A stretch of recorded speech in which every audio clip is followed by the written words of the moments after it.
One evening, Percy was bringing a mixed goods train from the harbour.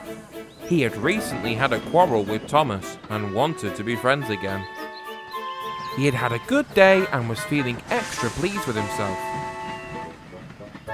However, he was so busy thinking about what Thomas and Toby would think of his expert handling of the trucks that he didn't notice a broken branch hanging over the line. "Ouch!" he exclaimed. The branch had hit his smoke box and crashed to the ground. Percy was more startled than hurt as he carried on to the next station. That night, he told Thomas and Toby what had happened. "It's your own fault," said Thomas unsympathetically. "You should learn to keep a better lookout. I've no patience with you." "Purr," retorted Percy.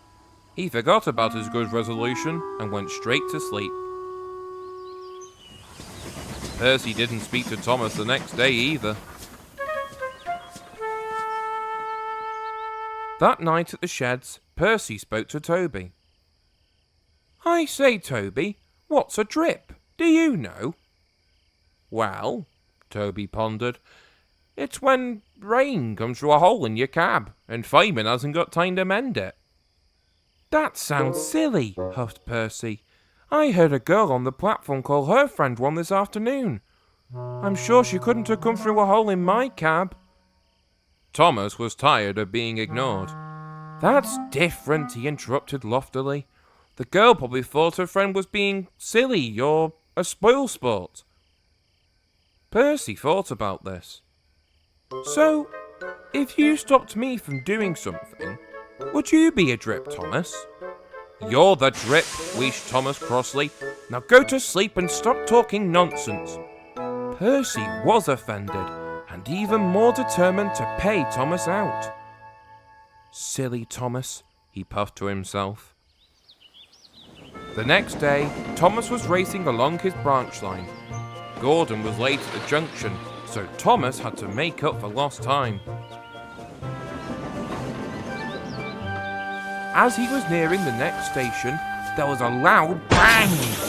Something hard hit Thomas's tank. "Whoa!" he cried as he came to a stop. Thomas's driver inspected him. "There's a massive hole in your tank. Water's starting to leak out. We'll have to get help." At Farquhar, Percy was taking on water when the station master ran up. "Oh, Percy, are you busy right now?" "No, I've just finished shunting a train for Mavis. Why?" "Thomas has got a hole in his tank. Water is dripping everywhere. He can't get home on his own. Can you go and give him an hand?" Percy was still cross with Thomas. "I won't go. He called me a drip. Let him jolly well stay there and drip himself." "But what about the passengers?" interrupted his driver. "Do they deserve to stay out all night too?" Percy was sorry at once. "Oh, I forgot about them. We must rescue them." Soon, Percy found Thomas, his coaches, and the passengers. Everyone was glad to see him. "I'm sorry for calling you a drip," Thomas sighed. "That tank of mine turned me into a bigger drip than we expected, didn't it?" "Yes, it did," chuckled Percy. "Can we be friends again?" said Thomas. Percy whistled with delight. "Of course, Thomas. I've missed being friends."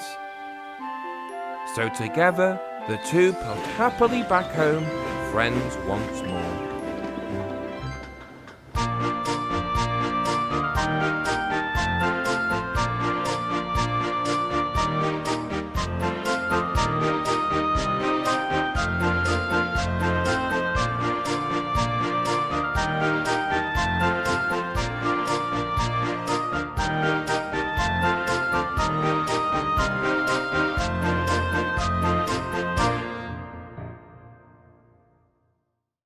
Tom Tipper is a postman who travels all over Sodor carrying letters and parcels to places where the engines of Sodor can't get to.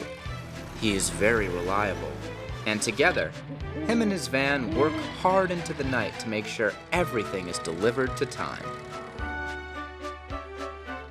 All the engines on the Farquhar branch line appreciate him, especially Percy, the small engine. He picks up the mail from Tom Tipper and takes it to all of the other stations on Sodor. Thanks for the mail, Tom. My mail train is very efficient, but you and your van are an unstoppable duo, laughed Percy. Tom just smiled. The pleasure's all mine, Percy. Just making sure the post is delivered on time, he replied. I've got to go now, Tom. See you tomorrow.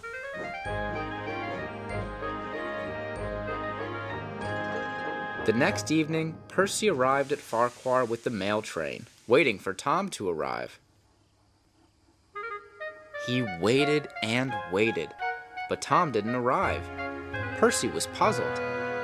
He's never usually this late, he wished. At last, Tom arrived. Percy was surprised. Tom, where's your van? The postmaster decided my van was too expensive to run. These rounds are taking much longer on my bike. I expect it won't be long till I'm sacked. He sighed. Oh dear, said Percy, as he puffed away to make up for lost time.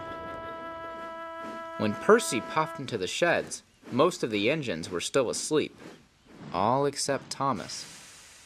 Thomas, whispered Percy. Tom Tip has lost his van, and it's making him late. It's all because of that bike of his. His parcels are too heavy for him now. Poor Tom, wheezed Thomas sadly. He must be very tired. I wish there was something we could do, said Percy, but his chance came sooner than expected. Later that day, Percy was on his way to the quarry. He stopped at Farquhar to take on water. Just then, Tom walked up to Percy. Hello, Percy. Hi, Tom. How are you doing? Suddenly, a rude man came out and started to shout at Tom. You need to come to the Fat Controller's office. He needs you to sign some important papers right away. Oh, I'll be right there, he sighed. That's when the trouble began. Tom had forgotten to prop his bike up, and it fell onto the rails. Oh no! Percy cried. Now there'll be trouble.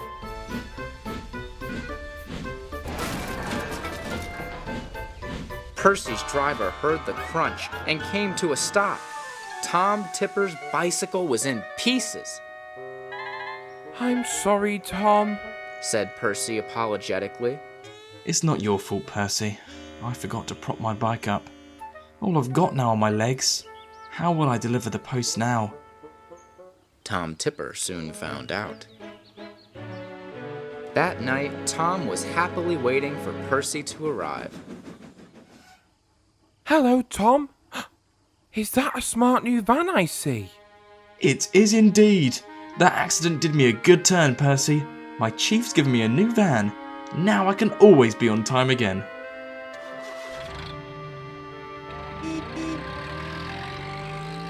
So I did help, beamed Percy.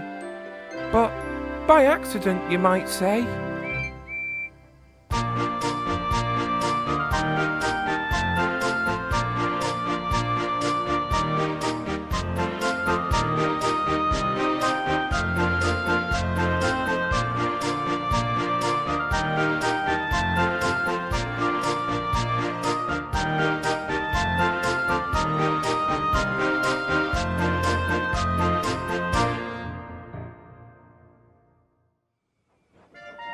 Soon, Thomas arrived at the harbour, where Edward and the twins were waiting for him.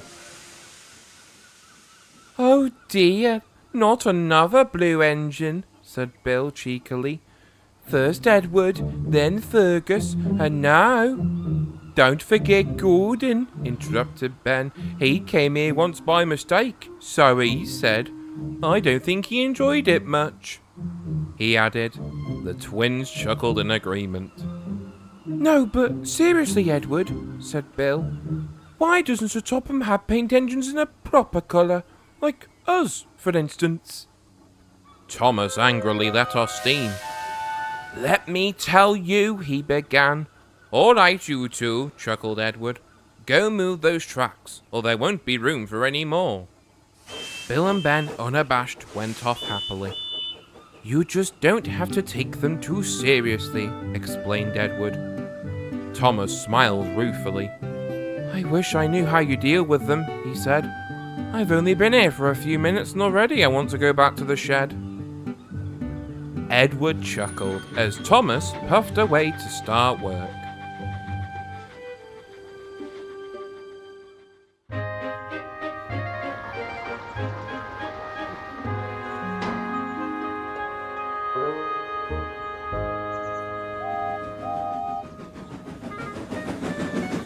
Hello, Duck. How was the fish run? My wheels haven't stopped moving. I think I'm gonna go to the sheds to try and get some rest. Thanks for lending me Toad, by the way. Bye, you two. Bye, Duck. Mr. Duck. When's your next train, Mr. Oliver? Not for another 5 minutes. Why? Can we play I Spy? Yeah, go on then. You go first, Toad. Okay, I spy, with my little eye, something beginning with T. Track? No. Trucks? Nope. Guess again. Thomas? Nope. Trees? There's no trees in the yard, Mr. Oliver. Oh, yeah. Do you want a clue, Mr. Oliver? Yeah, go on. It better be a good clue. It's the name of an animal. What? You do know what an animal is, don't you, Mr. Oliver? Of course I do, Toad, but there's no animals in the yard. The only word that comes to mind is tiger. You're wrong again, Mr. Oliver. Here's another clue. This better be a good one. It's clever. Clever? Yeah. So, something that begins with T, the name of an animal, and is clever? A tarantula? Nope. Oh, I give up. What is it? Me. Really? Is that the best you could come up with? Well, it was either that or a shed, Mr. Oliver. But I thought a shed would be much too easy. You know what? I'm just gonna go and take my next train. Bye, Toad. Mr. Oliver, wait for me! Wait, never mind, I can't move on my own. Oh.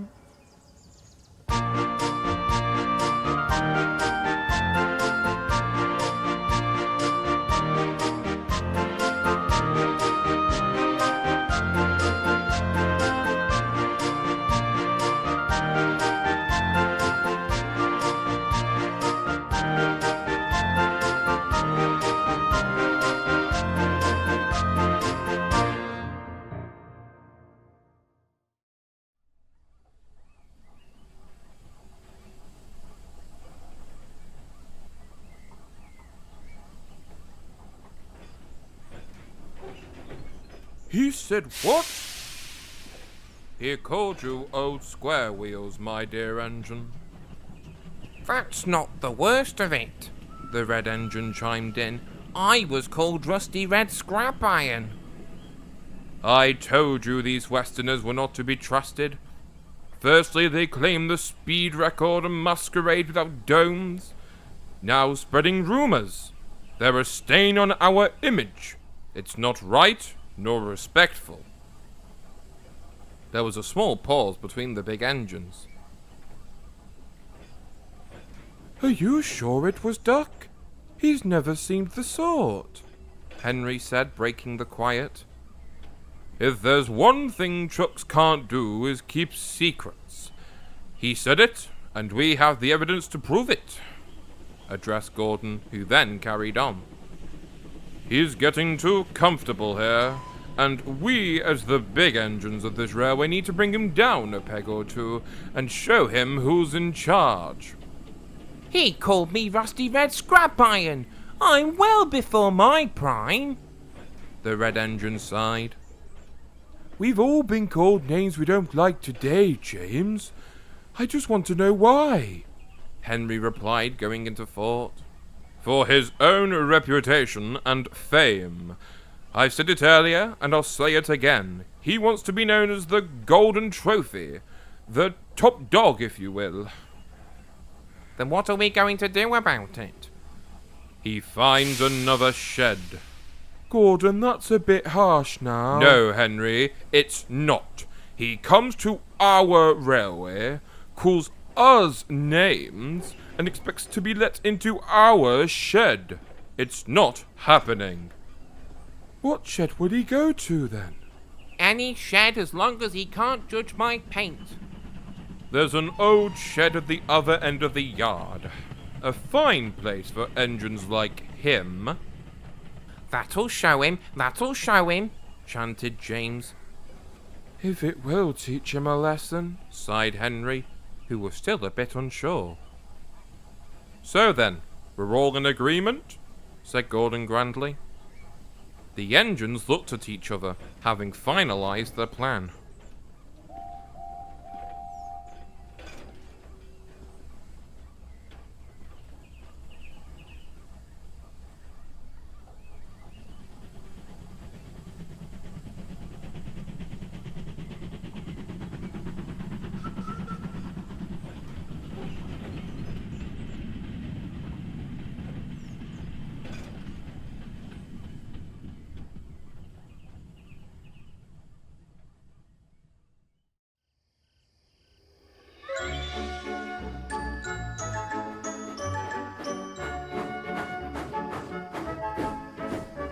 Thomas, how come you're here and not at the sheds with the others?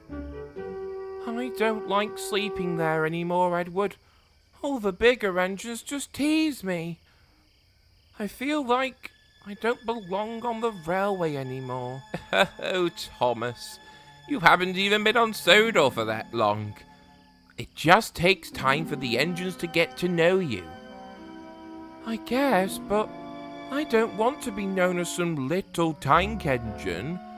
I want to be known as a really useful engine. Your time will come, Thomas. Trust me, the engines will soon respect you. I bet all the bigger engines liked you when you first arrived. I'll have you know that's quite the opposite. The engines used to tease me and say that the controller only wanted big engines like them. After helping Gordon over the hill, however, I soon gained a lot of respect from the bigger engines. So, what you're saying is that I need to help Gordon up a hill? Oh, Thomas. My point is, you need to do something brave or courageous. Something no engine would dare to do. You're right, Edward. Thank you. You're very welcome, Thomas. Edward? Yes, Thomas? Could you sleep in the shed with me? It gets rather cold at times.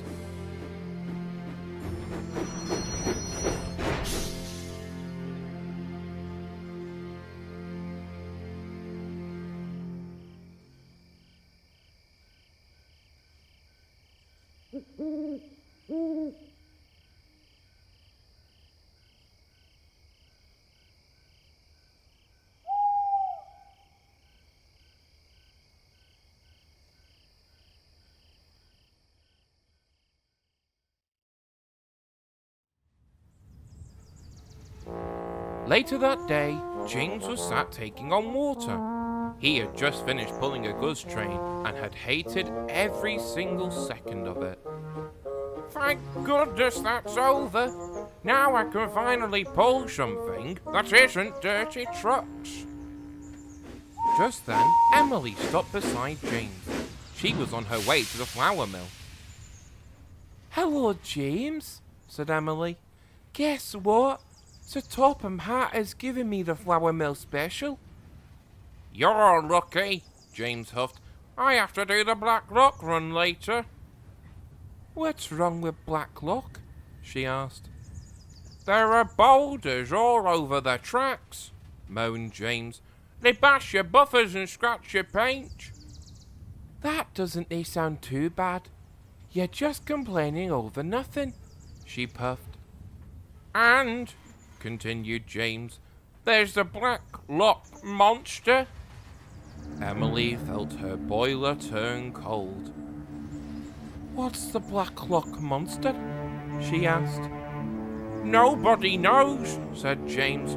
Black figures move in the water and then disappear. And James puffed away. Emily was pleased she didn't have to go to Blacklock. As soon as she had filled up with water, Emily puffed away.